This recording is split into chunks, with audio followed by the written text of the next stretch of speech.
El Sol de Julio de 1570 de seis arbas sobre los onduladas colinas cerca del río Rosia, a solo 50 verstas de mosque. En la cima de una de ellas, una figura solitaria observaba el horizonte. Era el príncipe Miguel Vorotinsky, el voivoda principal del Tsar Ivan el Terrible. A sus espaldas, el air se llenaba con el sonido de hackers, martillos y los gritos de hombres trabajando febrilmente. Estaban construyendo una fortaleza móvil, un guligarad, un ingenio defensivo ruso compuesto por grandes escudos de madera sobre ruedas. Era una ciudad andante, una última esperanza. Vorotinsky no apartaba la vista del Tsar. Sabía que venían. La pregunta no era si llegarían, sino cuándo. Su rostro, curtido por décadas de campañas militares, no delataba la tensión que sentía.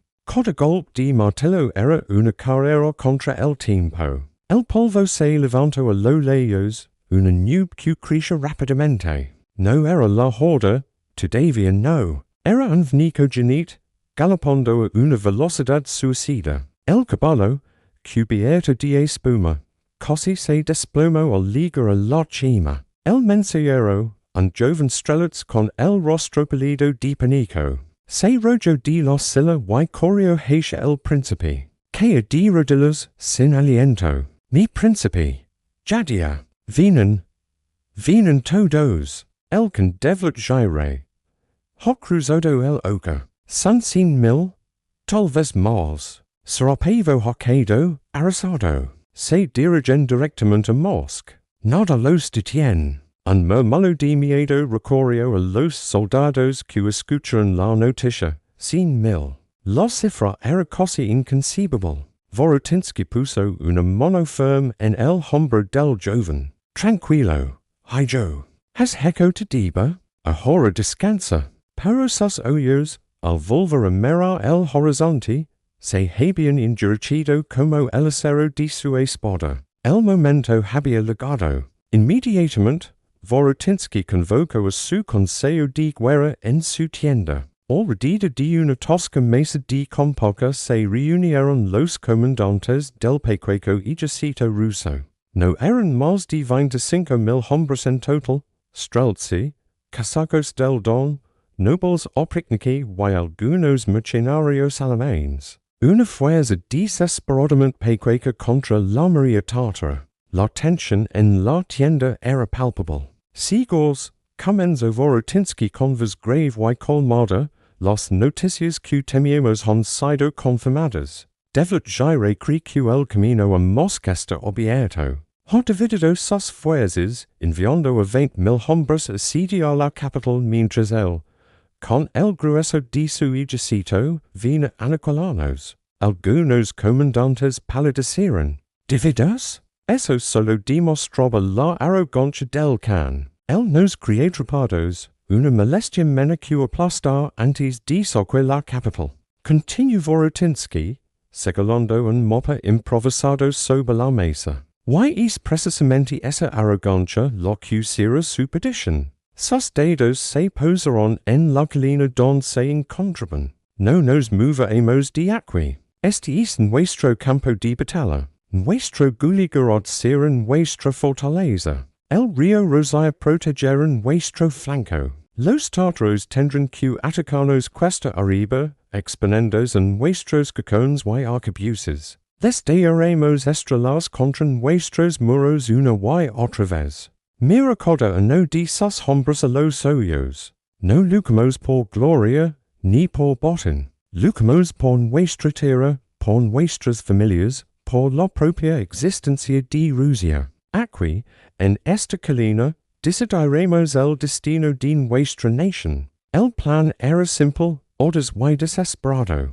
Era un todo o nada. Mientras los comandantes regresaban a sus puestos, un joven voivoda, el príncipe Dmitri Vorostinin, sentía la moral de las tropas flaquear. El rumor de los 100,000 jinetes se había extendido como un veneno. El miedo era un enemigo tan peligroso como la propia horda.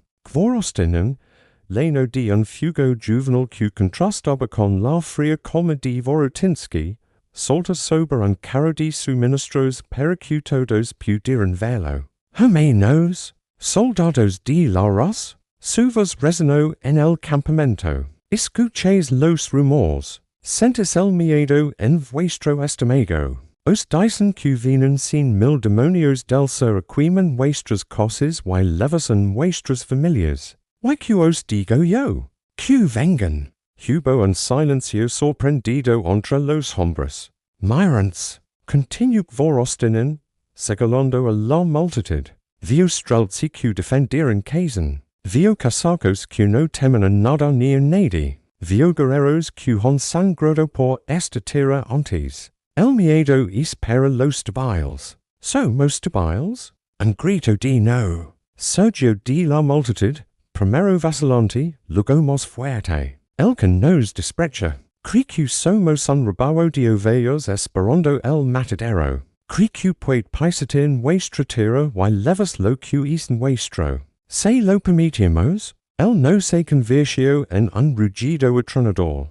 Que vengan y encuentren no ovejas, sino lobos. Que su sangre riega esta colina. Por Mosc, por la Santa Rus, una ola de furia y determinación barrió el campamento. El miedo no había desaparecido, pero se había transformado. Ahora era rabia. Era el combustible que necesitaban para la batalla que se avecinaba. Los hombres volvieron a sus tareas con una energía renovada, sus martillos golpeando con la fuerza de la venganza. A pocos kilómetros de distancia, el campamento de Devletshire era un mundo aparte.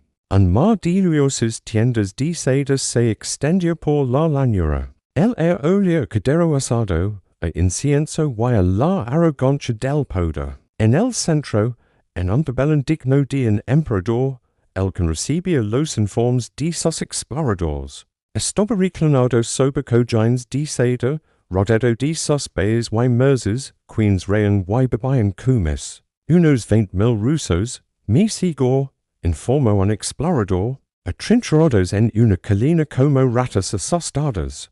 Devletshire sonrió con desdén.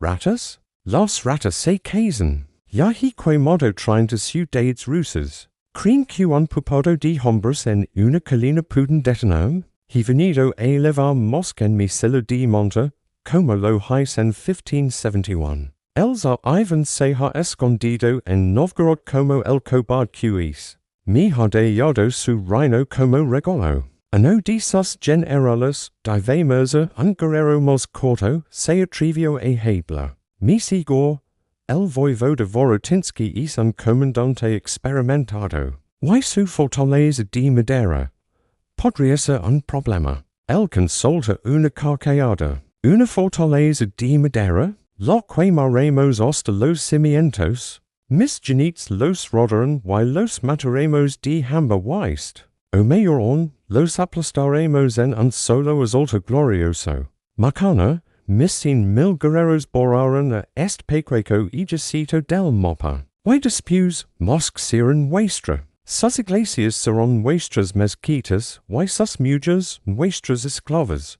Los países victoriarán, hebreos de confianza y anticipación. La victoria parece no solo segura, sino inevitable. El destino de Rusia ya estaba sellado en la mente del Kan. No se preparaban para una batalla, sino para una masacre. De vuelta en la colina rusa, el sol comenzaba a ponerse, teniendo el cielo de rojo y naranja. El último escudo de madera fue colocado en su lugar. El guligarado estaba terminado. Formaba un círculo irregular en la cima de la colina, una fortaleza de madera y tierra, erizada de cacones y arquebuses. Dentro de sus muros, los 25,000 hombres de Vorotinsky esperaban. Estaban agotados, superados en número y atrapados. Pero ahora tenían un propósito. Tenían una fortaleza. Y tenían una rabia fría y decidida. Vorotinsky caminó por la empalizada, observando a sus hombres. Vio la determinación en sus ojos. Sobia q muchos no verian el hermanos del día siguiente. Pero también sobia q no se romperían. Lucarian por cada centímetro de ese tierra sagrado. El crepúsculo dio paso a la noche. En el horizonte sur, miles de fugos de campamento comenzaron a parpadear, extendiéndose como un mar de estrellas caídas. Era la hora dorada, llegada finalmente. El silencio caía sobre la colina rusa. Solo se oía el viento silbando a través de los tronos del Guligarad y el lejano murmullo del vasto ejército enemigo. La noche previa a la batalla de Molodi había comenzado. Era una noche de espera, de oración y de promesas silenciosas. En esa pequeña colina, el destino de una nación pendía de un hilo, esperando el choque inevitable que traería el alba. Gracias por acompañarnos en este viaje al pasado. La batalla de Molodi es uno de los momentos más cruciales y a menudo olvidados de la historia. Si te ha gustado este video, no olvides dar a me gusta, suscribirte al canal y activar la campanita para no perder nuestras próximas historias. Hasta la próxima. Un día, un viejo monje ortodoxo, con su barba blanca y su túnica negra, llega al campamento. Trae consigo un icono de la Virgen. Mientras recorría las filas de soldados, los hombres se arrodillaban para recibir su bendición. Él no les hablaba de tácticas militares ni de estrategias de batalla, les hablaba de fe. Les hablaba de un muro invisible que podía ser más fuerte que cualquier fortificación de madera. Para muchos de aquellos hombres sencillos y supersticiosos, sus palabras eran como un balsamo. Les daba una razón más profunda para aguantar. Para creer que algo mucho más grande que ellos mismos los estaba observando desde arriba. Esa misma noche, los príncipes Voratinsky y Vor-Ostinen tuvieron su último consejo de guerra, justo antes de que llegaran los primeros exploradores enemigos.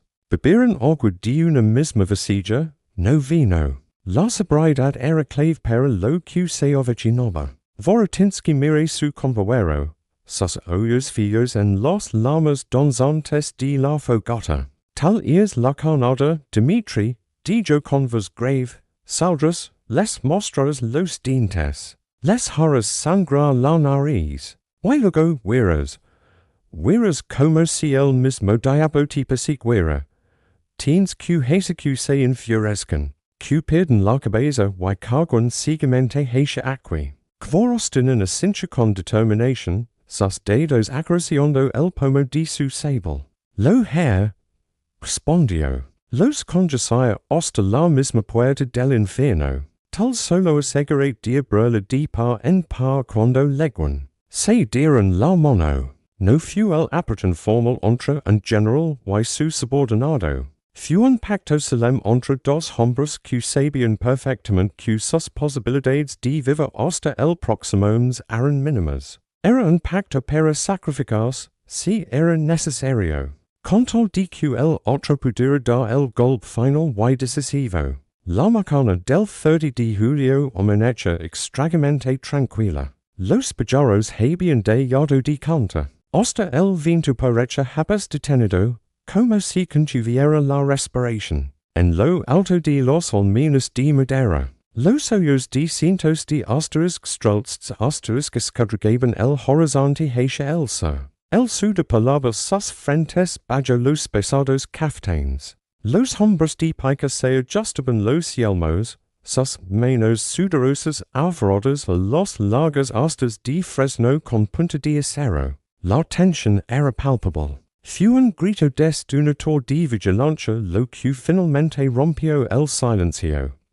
¡Ala! Polvo en el horizonte. Un murmullo recorrió las filas como una corriente eléctrica. Voratinsky subió rápidamente a una plataforma para ver por sí mismo. Hacia el sur, una nube marrón se elevaba lentamente, como la respiración de un monstruo gigantesco que despertaba. Al principio, eran solo puntos oscuros en la lejanía. Luego, monjes que se movían con un propósito ominoso. Y después, se distinguiren los siluetas de los genites. Cientos, luego miles, legaban outrot en una línea que parece no tener fin, extendiéndose de un extremo al otro del horizonte. El sol de la mañana brillaba en sus lanzas y en sus ropas de colores vivos.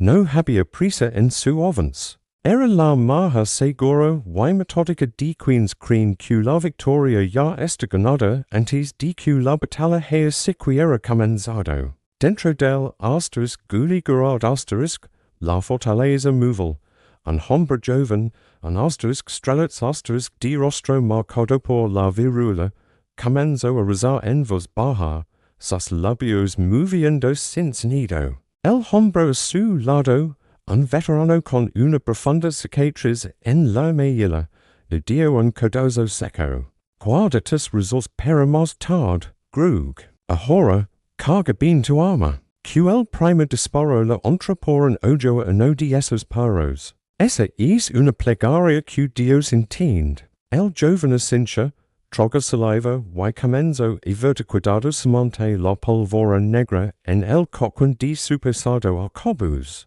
Sus manos ya no temblaban. La orden de su compañero la había devuelto la concentración. Fuera de la empalizada, el príncipe vor ostinen montaba su caballo de guerra. Un animal nervioso que sencha la tensión en el aire y patiba el suelo con impaciencia. Con la mirada, reviso a sus hombres, la mayor caballería ligera. Casacos endurecidos por innumerables escaramuzas, y arqueros a caballo, rápidos y letales. Ellos eran la carnada. Dio una última mirada a la fortaleza de madera que se alzaba a sus espaldas, y la bandera que ondía perezosamente en lo alto del mástil. Luego, desenvainó su sable.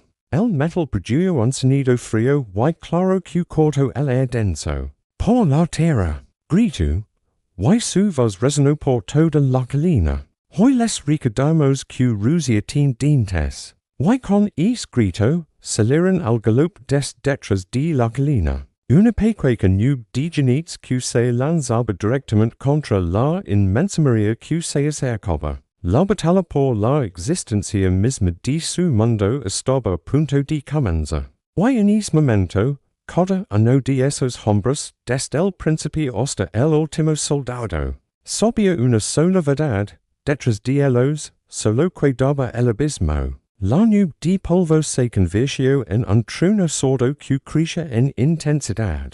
El suelo tembló bajo los cascos de miles y miles de caballos. La vanguardia tártara no era una simple fuerza de reconocimiento. Era un ejército en sí misma. Varios miles de genites que avanzaban con la arrogancia de quien pisa un sendero ya ganado. Levaban armaduras ligeras de cuero, arcos compuestos en la espalda y lanzas cortas. Sus rostros, cortados por el sol de la estepa, mostraban expresiones de desprecio hacia la pequeña fuerza que se atrevía a interponerse en su camino. Desde la seguridad del asterisk guligerad asterisk, los hombres contenían la respiración. Viendo su pequeña fuerza de caballería, los valientes hombres del príncipe vor ostinen, avanza como una delgada línea de plata contra un muro oscuro y amenazante. A simple vista, parece un suicidio, una locura.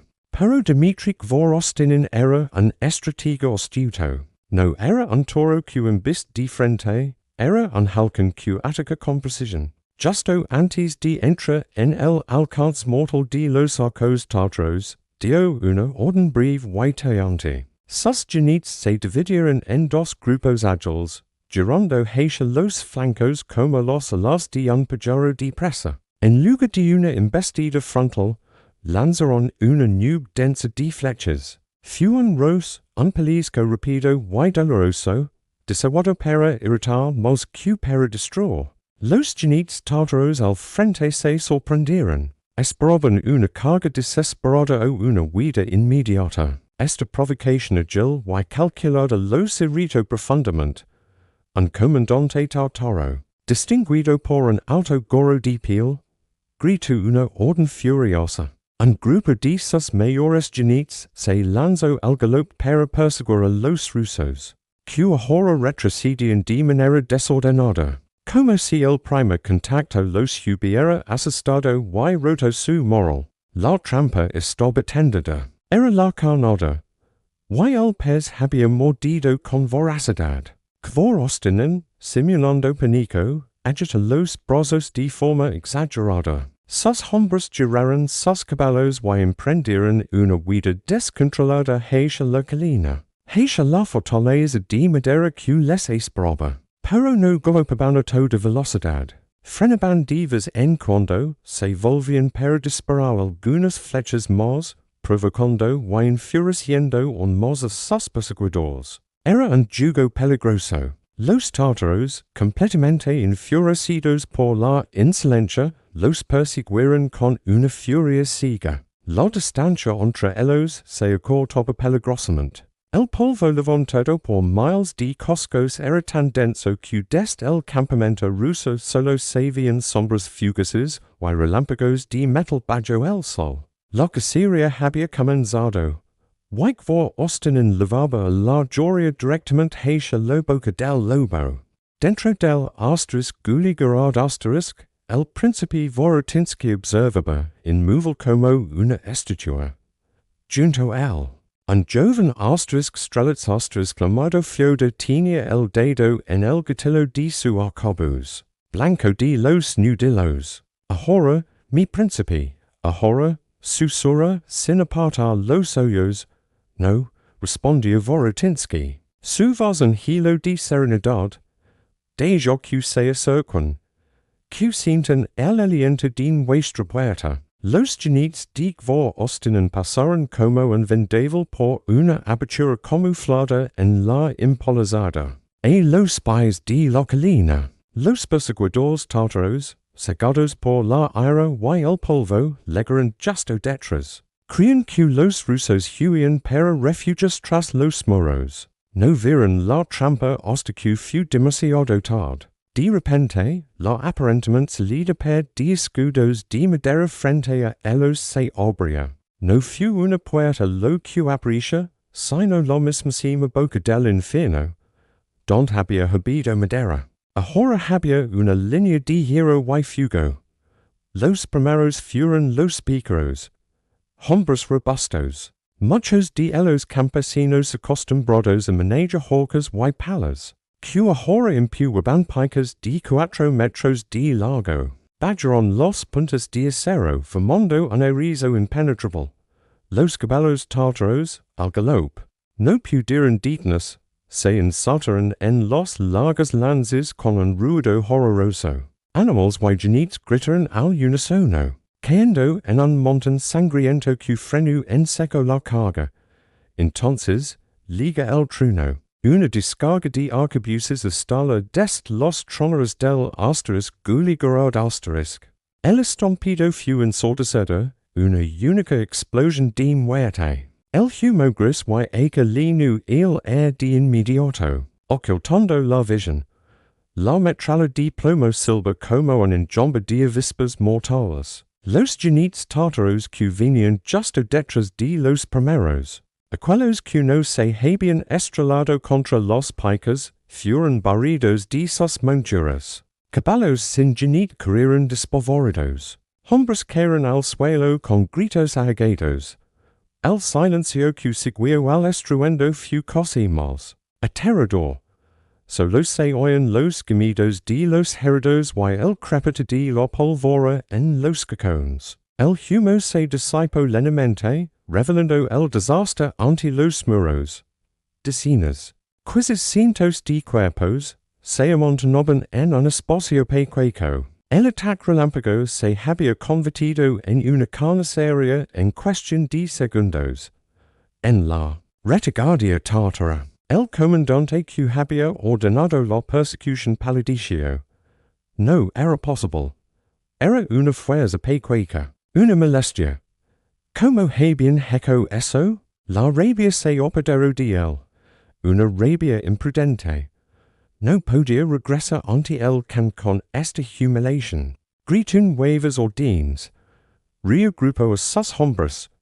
Este vez no mandaria solo caballeria. Ordino asintos digenites desmontar. Sacaran sus arcos. Avanzarian a pi. Disparando una lluvia de flechas para cubrir otros que cargarían con hackers para romperla. Impolizada. Dentro del campamento ruso no hubo tiempo para celebrar. Los hombres de Guerra estaban yo dentro. Respiraban con dificultad, cubiertos de polvo y sudor, pero vivos. El joven príncipe subió a la impolizada junto a Vorotinsky. Vinieron como caderos al matadero. Dijo, sin alegría en la voz. Solo fue el primer bocado, respondió Vorotinsky, mirando cómo se reorganizaba el enemigo. Ahora viene el verdadero banquet. Y despuestos, Fyodor, el joven asterisk strelets asterisk, recargaba su arcobus con manos que ahora temblaban, pero no de miedo, sino de una excitación febril. El veterano de los acatres, a su lado, escupía al suelo. Bien trabajo, chico. El primero siempre es el más difícil. Ahora suelta el air y vuelve a cargar. Tienen muchos más. La lluvia de flechas tártaras comenzó a silbar. Era un sonido sinistro, como el de un viento furioso. Los proyectiles se iban sobre el asterisk guligurad asterisk, clavandos en la madera con golpes secos. Algunos pasaban por encima, hiriendo a hombres y caballos en el interior. Un grito agudo se escuchó no lejos de Fyodor. Un muchacho que lavaba agua a los pícaros que con una flecha en el hombro. Dos hombres lo arrastraron a cubierto. No alzan la cabeza. Rugió un comandante de los asterisk strelts asterisk, pesandos detrás de la línea. Esperan la orden. Los tártaros a pie avanzaban corriendo entre la lluvia de sus propias flechas. Llegaron hasta la impolizada. Empezaron a golpear los maderas con hackers, intenta ensanchar los troneros. Fue entonces cuando Vorotinsky dio la sigil de los troneros superiores. Los rusos no dispararon arcabuces.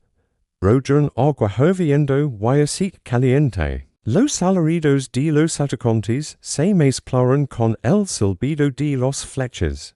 Hombres se retorcieron en el suelo, con la piel enrojecida y empolada. El ola con quemadas se unió al del humo, y la sangre, luego, desde aberturas a la altura del suelo, las largas picas volvieron a persa, empujando y ensartando a los que se acercaban demasiado. Era una lucha brutal, cuerpo a cuerpo, separadas solo por un muro de madera que crujía bajo los golpes. Un tártaro logró meter el brazo por una tronera, agarrando el arcabuz de un soldado ruso. Fyodor, sin pensarlo, hundía su daga en el antebrazo. El hombre gritó y soltó el arma. La batalla ya no era una cuestión de grandes estrategias. Era un combate de hombres cansados, asustados, furiosos. Un hombre defendiendo su espacio de madera contra otro que intentaba derribarlo a hachazos.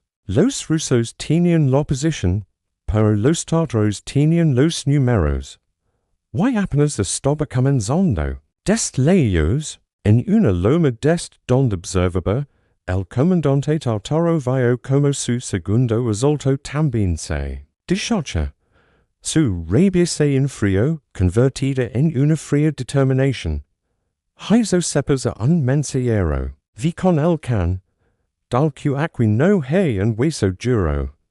Aquí hay un nido de víboras. Necesitamos más hombres. Necesitamos a los generados. Mientras el mensajero galopaba hacia el sur. Hacia donde el grueso del ejército ya debía estar saqueando los alrededores de Moscú. La tarde comenzó a caer sobre el campo de Molodi. El primer día había terminado. Los rusos habían ganado la primera mano. Pero el precio ya era visible. Dentro del asterisk guligurad asterisk, los heredores llenaban el espacio designado. Los monjes y los estudiantes se movían entre ellos, haciendo lo que podían con vendas y hierbas. El agua empezaba a escasear. El eolia y pólvora suda y dola. Vorotinsky recorría las líneas. Se detenía junto a los hombres, ponía una mano en un hombro, ascencha en silencio. No daba discursos, su presencia serena y firme era el mayor discurso. En un rincón, vio a Fyodor, sentado en el suelo, apoyado contra la empalizada. El muchacho tenía la mirada perdida, las manos negras de pólvora. Tu primera batalla, preguntó el príncipe, deteniéndose frente a él. Fyodor asintió sin poder hablar. Lo hiciste bien, dijo Vorotinsky, con una voz que era casi un susurro. Macanos será más duro. Jun si puedes. Al otro lado del campo, en las hogueras tártaras, la atmósfera era de confusión y malos presagios. Esperaban noticias del saqueo de Moscú. Y solo tenían noticias de un muro de madera que no cedía. La bestia había probado los dientes de la trampa. Y la habían sangrado las anchas. La batalla olvidada había empezado a escribir su primera y sangrienta página. Y la pesadilla, para ambos bandos, apenas comenzaba. El amanecer del segundo día no liga con cantos de pájaros, sino con un nuevo sonido, un retumbo profundo y grave que no era un trueno. Desde el campamento ruso, los hombres vieron como en la loma del Sa, donde los tártaros se regrupaban, aparecían unas siluetas pesadas y oscuras. Cocones. Los otomanos habían llegado. El condevlet Ejército, informado del inesperado Reeves, había dejado de sonreír. Su plan de un paseo triunfal hacia Moscú se había torcido. Aquel muro de madera se interponía como un insulto personal. No enviaría más pequeñas fuerzas. Ordenó traer la artillería pesada y a los regimientos de generados, la infantería de élite del sultán. Hoy, aquella colina sería arrasada. Dentro del asterisco, los hombres observaban en silencio. El príncipe Vorotinsky recorría la empalizada. Su expresión era grave, pero su voz, al dar órdenes, seguía siendo clara. Refuerzan los puntos donde golpearon con los hackers, los barrels de tierra y arena. Ali, los que tengan escudos preparantes. Un joven, Pieter, que había dejado su aldea para unirse al ejército, miraba con los ojos desorbitados los cocones enemigos. ¿Qué hacemos contra eso, mi príncipe? Preguntó, sin poder contenerse. Vorotinsky se detuvo y miró los cocones, luego miró al muchacho. Nos agachamos, dijo con sencillez. Y aguantamos, la madera es gruesa. Y ellos tienen que acertar. El primer disparo fue un fogonazo seguidor seguido de un estruendo que hizo vibrar el aire. La bola de cocoon posó silbando por encima del campamento y se hundía en la tierra de la colina, levantando un surco de polvo. Un suspiro colectivo de alivio mezclado con terror recorrió a los defensores. Pero el segundo disparo se encontró su blanco. Golpeó un punto alto de la empalizada con un crujido seco y brutal. Trozos de madera del tamaño de un brazo salieron volando como estelas asesinas. Dos hombres que estaban cerca cayeron sin un grito, alcanzados por los pedazos. Fue al inicio de un martillo infernal. Uno tras otro. Los cocones otomanos vomitaban fuego y hierro. Algunas balas rebataban en los gruesos escudos de roble. Otras seccionaban postes. Destrozaban caramotos que servían de refuerzo. El aire se llenó del sonido constante de la madera quebrandos. Y de gritos de hombres alcanzados por los estilos o por las piedras que los tártaros lanzaban. Con catapultas más ligeras. El calor del verano se volvió asfixiante, mezclado con el humo ague de la pólvora. No había brisa. El polvo se pegaba al sudor, formando una costra sucia en los rostros. El ogua se rochanoba a sorbos pequecos. Lo pior era el ola. El ola e polvora quemada, a sangre seca, y algo nuevo, dulzan y repugnante, el ola de los cuerpos que no podían ser enarrados. Bajo el sol de julio, dentro del perímetro cerrado, la pestilencia empezaba esa otra arma enemiga. Entre los defensores, el veterano con los cicatrices, llamado Semyon, se movía de puesto en puesto. Yo no reguaba, ahora animaba golpes secos en la espalda. Vamos, Fyoda. No más al cochran. Mira por la tronera. Ellos gastan su polvora. Nosotros guardamos la nuestra. Un disparo. Un tartaro. Ossi es la cuenta. Fyoda, el joven asterisk strelitz asterisk. Tenía los oídos zumbando por las explosions. Cada impacto hacía solta el suelo bajo sus pies. Recargaba, apuntaba hacia las sombras que se movían entre el humo, disparaba. Yo no pensaba. Su mundo se había reducido a pequeño agujero, al peso caliente del arcabuz, y a lavas ronca de Semyon. La artillería no cesó en toda la macana. Cuando el sol estaba en lo alto, una parte de la empalizada en el flanco este, cedía. Un post central, golpeado por varias balas, se partió con un gemido. Un juego del tamaño de dos hombres se abría hacia el interior del campamento. Un grito de triunfo surgió de las líneas tártaras. Era la oportunidad. Una masa compacta de generadas. Con sus distintivos gorros blancos y sus mosquetes. Se levantó y carga hacia la breja al ritmo de sus tambas. No corrían como los tártaros. Avanzaban con disciplina mortal. Disparando una descarga coordinada que barrió a los pícaros rusos que intentaban tapar el hueco. El pánico, frío y afilado, atravesó por un instante a los defensores. La muralla estaba rota. El monstruo metía la garra. Fue entonces cuando el príncipe Dmitri Kvorostin apareció, como seguido del humo. No gritó. Con la cara manchada de Holland, desenvainó su sable y simplemente caminó hacia la breja. Detrás de él, sin necesidad de órdenes, se agruparon decenas de hombres, boyados con sus armaduras brillantes. Opacas, soldados con hacas, campesinos con herramientas. No era un contraataque planeado. Fue un instinto de manada. El instinto de tapar el agujero a cualquier costo. La lucha en la breja fue una carnicería íntima. No había espacio para grandes movimientos. Era un empujón de cuerpos sudorosos. Un relampagueo de acero, gritos ahagados a cara de paro. Kvorostin era un torbellino, su sable encontraba juntas en las armaduras. Un genizaro lo punto con su mosquete quemaropa. Semyon, el veterano, que había seguido la estela de la lucha, lanzó su hacha desde unos metros. El hacha se clava en el hombro del otomano, deviando el disparo que pasó silbando junto a la cabeza del príncipe. En ese momento crítico, cuando la presión era insostenible, sonó una orden fuerte y clara desde atrás. Vorotinsky había movido su reserva. Por los laterales internos de la breja, apareció un grupo de hombres que no parecían rusos.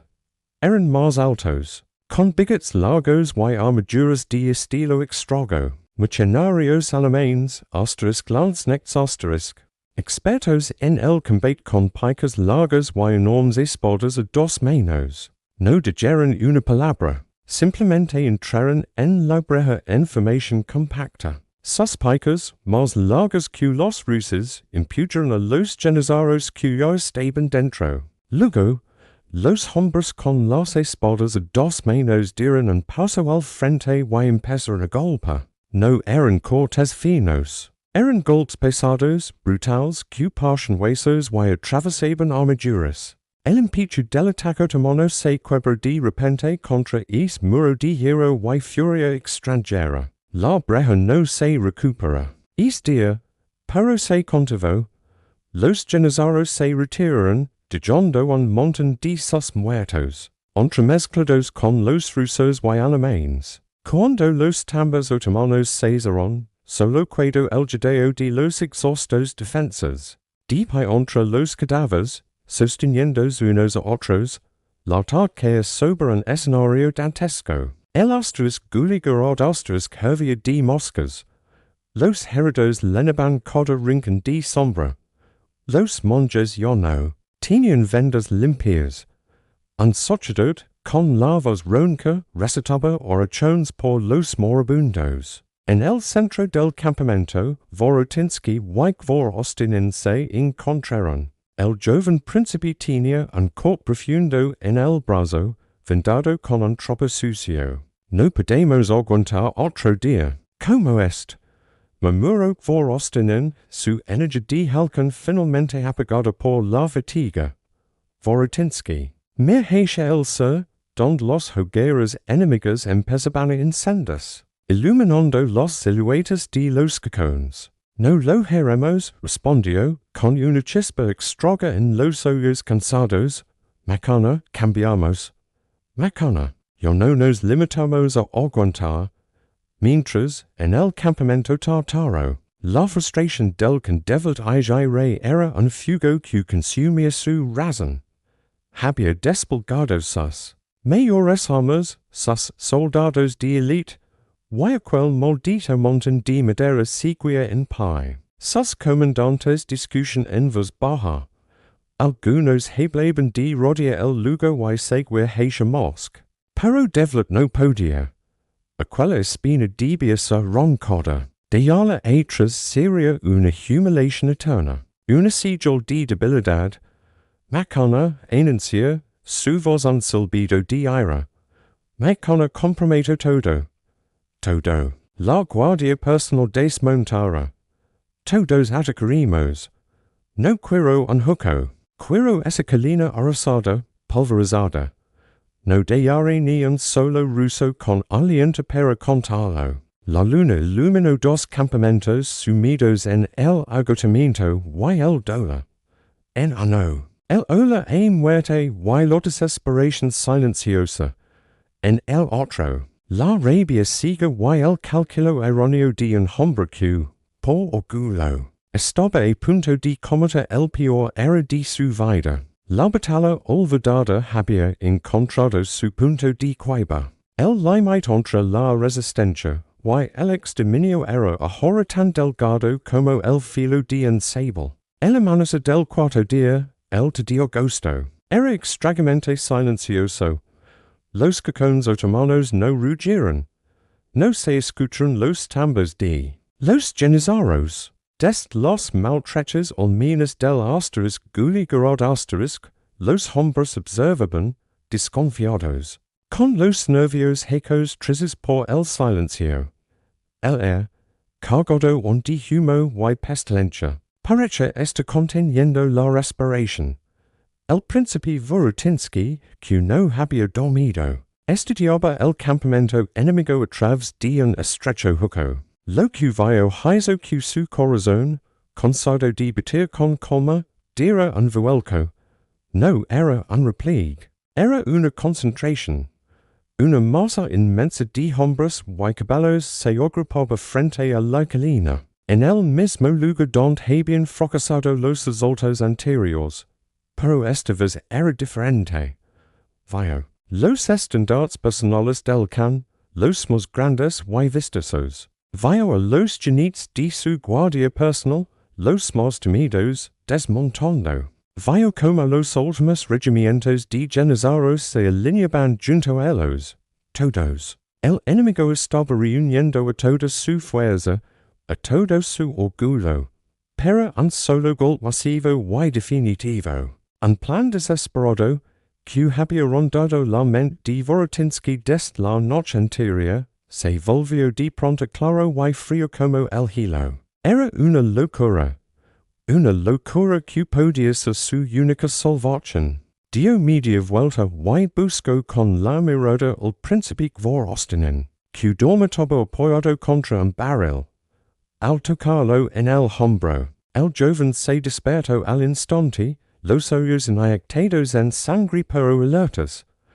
Hoy cambia todo. Dmitri, dijo Vorotinsky, su voz en susurro agente. Mira, juga su última carta. The pone toda su fuerza aquí frente a nosotros. Quorosten en mir por la tronera. Una sonrisa fatigada, pero feroz le cruzó el rostro. Bueno, al menos moriremos aplastados por todo su ejército, no por una parte. Será un final honorable. No, cortó Vorotinsky, agarrándolo del brazo. No vamos to morir aquí. Tal no. Tal vez salir. Le explica el plan rápido, con palabras cortadas. Mientras la masa enemiga se estrellaba contra la empalizada. Quorosten en debía tomar toda la caballería que cuidaba los casacos. Los arqueros a caballo, los últimos nobles con sus servientes, debían salir por una puerta trasera. Ocultos por el polvo y el caos, dar un amplio, muy amplio rodeo. No debían atacar la retaguardia todavía. Debían esperar hasta que todo el ejército tártaro estuviera completamente engoncado, peleando cuerpo a cuerpo con los defensas. Entonces, why solo entonces, cerrarían el círculo, serían desatrás, cortando cualquier retirada. Es una trampa para cazar un lobo, murmuró Vorostinnen, comprendiendo la magnitud. Pero la trampa somos nosotros. Tal y los hombres quedaréis aquí, dentro. Seremos el cebo que no se romp, asincha Vorotinsky, o que se romp lo justo para que muerdan más hondo. Ahora vi, prepáralos. Y que Dios te acompañe, no hubo despedidas emotivas. Un apretan de manos, un cruz de miradas que dicha más que mil palabras. Quorosten en desapareció entre los caramotos destrozados, reuniendo a sus genites en silencio. Mientras, en el campamento ruso, la palabra corrió de boca en boca. No había discurso. Los comandantes, con la voz ronca, dicen lo esencial a sus hombres. Hoy viene el final, de ellos un nuestro.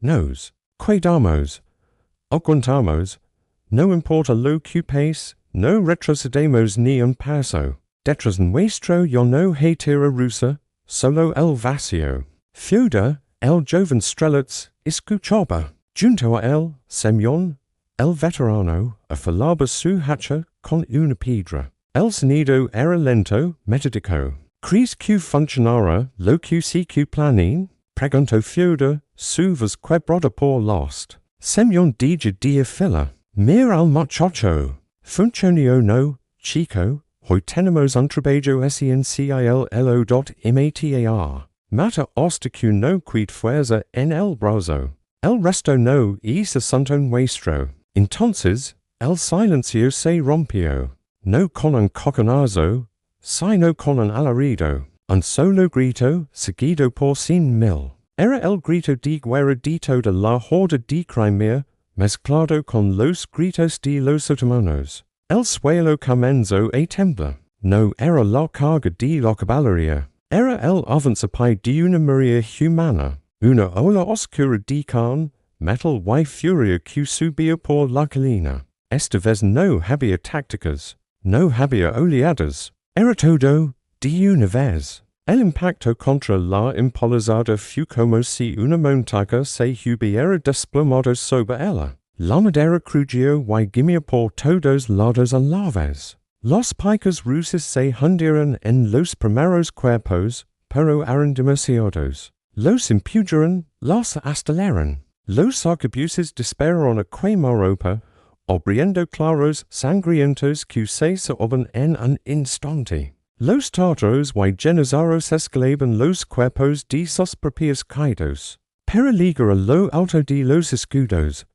hacas, espadas, lanzas. Aparición por encima de la muralla de madera. La batalla de Jediza una batalla. Se convirtió en una docena, en sin peleas de hombre contra hombre en un espacio reducido y aterrador. Fiuda disparó su arcabuz y, antes de poder recarga, un tartaro solta la impolizada frente a él. El joven cogía el arma por el Cochrane y lo usó como garrote, golpeando con la culpa. El tartaro caía, pero otro tomó su lugar. Simeón estaba a su lado, su hacha subiendo y bajando con un ritmo cansado pero mortal. Vorotinsky estaba en todas partes, donde la línea seguía, aparecía él, con su espada larga, gritando no rangas, sino nombres. Ivan, Portahijo, Feder, Aguanta, su presencia era un ancla. Los hombres, al verlo, encontraban una última reserva de fuerza. Pelaban retrocediendo a duras penas, metro a metro, dentro de su propio campamento. El guligarod ya no era una fortaleza, era una ratonera. Y ellos los ratones acorralados. La sangre corría por el suelo de tierra, formando charcos oscuros, los gritos, los alaridos, el choque del metal, el cuellido de la madera. Todo se fundía en un venico rugido ensordecedor. En un momento, un grupo de generados rompió una sección y se abrió paso hacia el centro del campamento, donde estaban los heridos y los suministros. Por un instante, pareció que todo estaba perdido. Fue entonces cuando Vorotinsky cumplió su parte. Dio la orden que habían acordado. No la de retirarse, sino la de contraatacar, al grito desgarrador de por la fe y la tierra. Los exhaustos defensas rusos hicieron algo que nadie, y mucho menos el Kandevlet, esperaba. En lugar de encerrarse más, cargan hacia adelante, salieron de detrás de los destrozados escudos y se lanzaron colina abajo, contra la masa enemiga. Fue un acto de locura pura, pero fue una locura calculada. Los atacantes, concentrados en asalto, se sorprendieron. El impetu del asalto ruso, débil, los empujó unos metros hacia atrás, creando un momento de confusión, un pequeño respiro en la presión constante. Y lo más importante, atrayó todas las miradas, toda la atención del enemigo hacia ese punto. Hacia ellos, ningún tartaro mehr hacia atrás, ningún comandante otomano escudrico los flancos. Todos estaban clavados en la colina, en ese último y sangriento forcejeo. Y en ese preciso instante, como surgidos de la tierra misma, aparecieron en la loma sur, detrás de todo el ejército tártaro. No eran refuerzos, era el príncipe Vorostinin y sus jinetes. Habían completado su rodeo gigantesco. Estaban allí, silenciosos por un momento, contemplando la espalda completamente expuesta del enemigo. No había reservas vigilando. No había líneas de defensa, solo traseros de caballos, campamentos desconocidos y la retaguardia de una masa de hombres que no sospechaba nada. Vorostinin no dio un discurso. Simplemente levantó su sable, llama al lado, y lo bajó apuntando al corazón del campamento enemigo. Luego, gritó una sola palabra que se perdió en el distante estruendo, pero que sus hombres entendieron ahora. Y cargaron, no hacia los flancos, no hacia un punto débil. Carrera abajo, como un rayo. Directo a corta la retaguardia y será el círculo alrededor de toda la horda. La trampa. Después de 4 días de agonía, se cerró de golpe. El primer indicio no fue un sonido, fue un cambio en la presión del aire, una vibración diferente en el suelo. Los tártaros que presionaban en la parte trasera de su inmensa masa, los que aún no entraban en combate, fueron los primeros en sentirlo. Algunos volvieron la cabeza, distraídos de la carnicería, que tenían delante, lo que vieron los hela la sangre. Una pair de jinetes se abalanzaba colina. Abajo hacia ellos, no dest mosque, sino dest el sur, dest su propia retaguardia. El sol de la tarde brillaba en los puntos de los lances y en los ojos de los sables. No había alaridos de guerra todavía, solo el trueno sordo y creciente de miles de coscos golpeando la tierra seca. Era el principe vor-ostenen y toda la caballería móvil rusa. Habían cerrado el círculo. El pánico, esa fuerza que los tártaros conocen también y que solían sembrar. Nochía en un instante entre sus filas. Un grito, primero aislado, luego multiplicado por cientos. Se eleva, nos rodean. La noticia, como un reguero de pólvora, corrió hacia delante, pero choca contra la masa compacta. De hombres que lucaban ferozmente por tomar el asterisk guligorod asterisk. La confusión fue absoluta. Los que estaban atrás querían ho. Los que estaban en medio no entendían que pasaba. Los que estaban al frente, enredados en la lucha cuerpo a cuerpo con los rusos, no podían retroceder aunque quisieran. Dentro del campamento destrozado, el príncipe Vorotinsky notó el cambio inmediatamente. La presión contra sus líneas, que era como un muro de acero, de repente vaciló. Los gritos del enemigo ya no eran solo de ataque, sino de miedo. Vio. Entre las cabezas de los combatientes, como los estandartes enemigos en la retaguardia se tambaleaban y caían. Ahora, ruga, y su voz, ronca por el humo y la batalla, sona como una campana.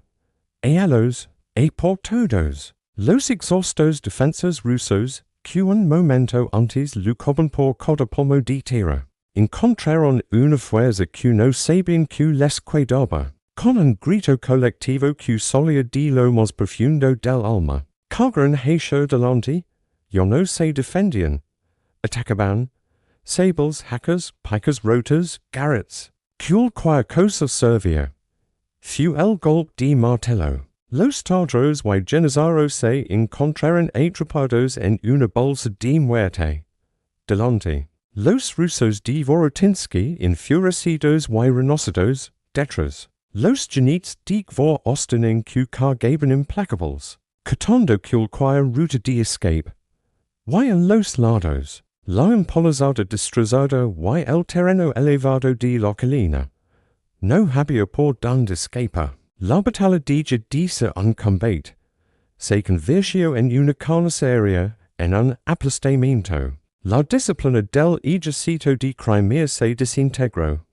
Los generados, los mayores soldados, intentaron formar un cuadro para resistir, pero fueron arrollados por sus propios aliados tártaros que huían en desbandada. Los caballos, enloquecidos por el ruido y el olor a sangre, petiban y mordían. Acogendo caos el pánico, Fyodor, el joven asterisk strelets asterisk, se encontró de repente sin nadie frente a él. Un momento antes, un tártaro con un hacha intentaba saltar una barricada. Ahora, este tártaro había desaparecido, arrastrado por la corriente de cuerpos que retrocedían. Fyodor se apoya en su arcabuz, gimiendo, mirando la escenario de pesadilla. Hombres luchando, cayendo, gritando, suplicando. El veterano Semyon apareció a su lado, con un corte sangrante en la frente. Terminó, preguntó Fyodor, aturdido. No para ellos, dijo Semyon secamente, señalando con la cabeza hacia la masa en retirada. Ahora es la cosa. El condevlet Ejército. Des lo alto de una loma chocona donde observaba lo que crea seria su triunfo final. Vio como su fuego se convertía en polvo. Vio como su glorioso ejército, el más grande que había reunido, se desintegraba. Vio sus estandartes caer. Vio a sus generados ser engullidos. Y vio, con horror, como los jinetes rusos se acercaban peligrosamente a su posición. No hubo tiempo para la ira, solo para el instinto de supervivencia. Sin una palabra a sus comandantes, que su caballo y espoli hacia el sur, hacia la lejana Crimea. Los siguieron apenas unos cientos de sus guardias más leales. Abandonó a su hijo y su nieto, a todo su ejército. Solo quería salvar la piel. La persecución fue implacable. Quorostenen con sus genites de Davia con fuerzas. Se lanzó tras los que huían. No dieron cuartel. No había prisioneros que tomar. La orden tachita era clara. Asegura que esta bestia nunca volverá a levantar la cabeza. Los casacos, expertos en la guerra, de los estepes, fueron los más mortíferos, cazando a los fugitivos durante kilómetros. La matanza continuó hasta que la noche caía sobre el campo de Molodi. Luego, siguió a la luz de la luna llena. No fue hasta el amanecer del día siguiente cuando los últimos gritos se apagaron, sustituidos por un silencio espeso y terrible. Cuando el sol del 3 de agosto se alza, iluminó un paisaje dantesco. La colina y los campos al sur estaban cubiertos de un manto negro de cuerpos. El río Rusia, que serpenteaba cerca, lavaba aguas teñidas de rojo oscuro. Los pocos rusos que podían tener en pie caminaban entre los muertos, aturdidos, sin poder creer que seguían vivos. Buscaban compañeros entre los cadáveres. Algunos lloraban en silencio. Otros se santiguaban. ¿Sabías que hubo una batalla que cambió el destino de Europa del Este y que casi nadie recuerda? Hoy vamos a desenterrar la increíble historia de la Batalla de Molodi. Preparad, por lo que estás a punto de escuchar parece sacado de una película. Estamos en 1572. El Ejército ruso, liderado por Ivan el Terrible, está en una situación desesperada. Mientras lucha en la guerra de Livonia, una amenaza mucho más se sin desde el sur. El Khanate de Crimea, una superpotencia de la época y vasallo del Imperio Otomano, decide que es el momento perfecto para dar el golpe de gracia. Su líder, derecho rey, reúne un ejército gigantesco de más de 100,000 hombres, incluyendo generadas otomanos de élite. Su objetivo, no solo saquear Moscú, sino borrar a Rusia del mapa para siempre. Imaginen la escena. El ejército de Crimea avanza, quemando y destruyendo todo a su paso. Las fuerzas rusas son mucho menores, apenas unos 20,000 hombres. La situación parece perdida. Los nobles de Moscú entran en pánico. Y el propio Ivan el Terrible de la capital. Aquí es donde entra en juego nuestro héroe, el príncipe Miguel Vorotinsky. En lugar de enfrentarse al ejército de Crimea en una batalla campal suicida, Vorotinsky utiliza una estrategia brillante. Permite que el ejército principal de Crimea cruce el río Oka, persiguiendo a un pequeño destacamento ruso hacia Moscú. Pero esto es una trampa. Una vez que los crimeanos han pasado, Vorotinsky ataca su retaguardia. Al mismo tiempo, el destacamento que huye da la vuelta. Los crimeanos se encuentran atrapados. La clave de la victoria rusa fue una fortaleza móvil innovadora, llamada Guliagarad. Eran básicamente murallas de madera sobreruedas, equipadas con cacones y arqueros. Esta fortaleza redonda permitió a los rusos resistir las cargas de la famosa caballería tártara. Durante varios días, la batalla fue un infierno de cargas de caballería, disparos de cockwan y combates cuerpo a cuerpo. Los crimeanos, atrapados y sin sus líneas de suministro, comenzaron a desesperarse. Finalmente, en un ataque nocturno sorpresa, las fuerzas rusas asaltaron el campamento crimeo, provocando el caos total. La derrota fue catastrófica para el Khanate de Crimea. Perdieron a casi toda su infantería, incluyendo a los generados. Y su poder militar quedó destrozado por décadas. Rusia, por otro lado, se salvó de la aniquilación. Esta victoria aseguró su independencia y le permitió continuar su expansión. Osta converters en el imperio que conocimos. La batalla de Molodi es una de las victorias más importantes, y menos conocidas de la historia. Una lección de cómo la estrategia y la innovación pueden superar la fuerza bruta. ¿Conocías esta batalla? De James Saber en los comentarios. Gracias por acompañarme en este viaje al pasado, y si te ha gustado, no olvides suscribir para más historias increíbles. Hasta la próxima.